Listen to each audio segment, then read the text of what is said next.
Timnas Indonesia kembali berkompetisi di ajang Piala AFF pada tahun ini.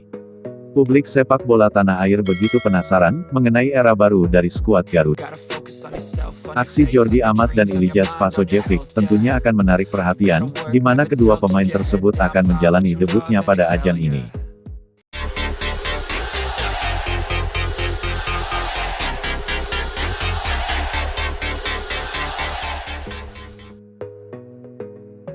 Era baru Timnas Indonesia, bersama Spaso dan Jordi Amat di Piala AFF. Timnas Indonesia asuhan Sintayong telah memasuki era baru. Itu setelah bergabungnya Ilija Spasojevic dan juga Jordi Amat untuk bertanding di kompetisi Piala AFF 2022. Kompetisi antar negara ASEAN ini akan menjadi partisipasi kedua Sintayong setelah melakoni debut di tahun lalu dengan finish sebagai runner-up. Laga menghadapi Timnas Kamboja akan menjadi debut keduanya bersama skuad Garuda. Jordi Amat bisa menjadi tambahan kekuatan Timnas pada jantung pertahanan. Penampilan pemain naturalisasi itu bakal sangat dinantikan pada ajang Piala AFF. Jordi punya kemampuan komplit sebagai bek tengah. Pemain 30 tahun itu tak ragu dalam melakukan duel bola udara untuk mematahkan serangan lawan. Pernah bermain di liga tertinggi Eropa, Jordi membuktikan bahwa dirinya mempunyai mentalitas petarung yang diharapkan bisa menular kepada pemain lainnya. Jordi Amat juga menegaskan bahwa seluruh pemain Timnas Indonesia sudah siap dan akan memberikan penampilan yang terbaik pada Piala AFF 2022. Sebuah perubahan drastis yang dilakukan Ilija Spasojevic membuatnya kini dipanggil oleh Sintayong. Pelatih asal Korea Selatan itu sempat enggan memanggil Spaso karena faktor usia dan kondisi fisik. Namun, sang pelatih telah melihat perubahan pada Spaso dengan mampu menjadi mesin gol bagi Bali United. Spaso bahkan tak peduli mengenai target gol yang akan dicetaknya di kompetisi Piala AFF. Saat ini, fokusnya hanya akan memberikan pembuktian kepada Sintayong bahwa dirinya layak berseragam merah putih. Timnas Indonesia memang kesulitan untuk mencari striker house goal dalam beberapa edisi. Kini, sosok Spaso dipanggil dengan harapan agar bisa membawa perubahan.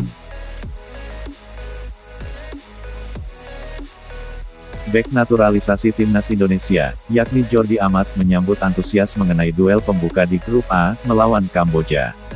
Jordi mengaku sudah tidak sabar untuk bisa tampil bersama skuad Garuda.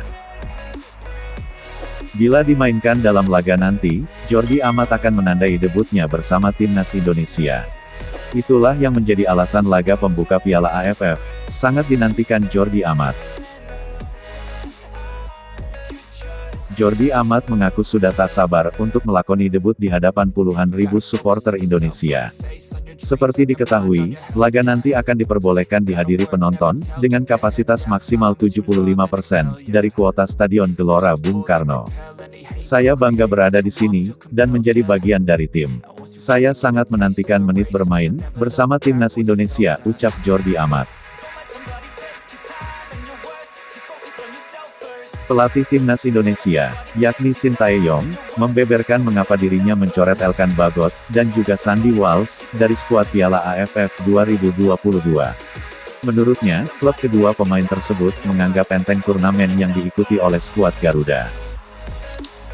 Ia akhirnya tidak membawa Elkan Bagot dan Sandy Walsh, dengan alasan mereka tak dilepas oleh timnya. Seperti diketahui, Elkan saat ini memperkuat Gillingham FC di Liga Inggris. Sementara itu, Sandy Walsh berkompetisi di Belgia, yakni bersama Mechelen. Piala AFF memang tidak termasuk agenda FIFA. Dengan itu, klub memiliki hak untuk tidak melepas pemain ke tim nasional. Asa supporter untuk melihat debut Sandy Walsh sepertinya harus tertunda dalam waktu dekat ini. Namun, Sintayong tak perlu ragu, pemain yang berkarir di luar negeri, seperti Pratama Arhan, Sadil Ramdhani, Witan Sulaiman, dan Egy Maulana Fikri, masih bisa tampil di ajang ini, dan akan menjadi tumpuan bagi timnas Indonesia. Laga melawan Kamboja merupakan laga pertama. Namun, bagi Kamboja, laga nanti adalah laga kedua. Pada laga pertamanya, Kamboja menang dengan skor 3-2 atas Filipina. Kamboja sudah tancap gas, tetapi timnas Indonesia juga sudah siap tempur.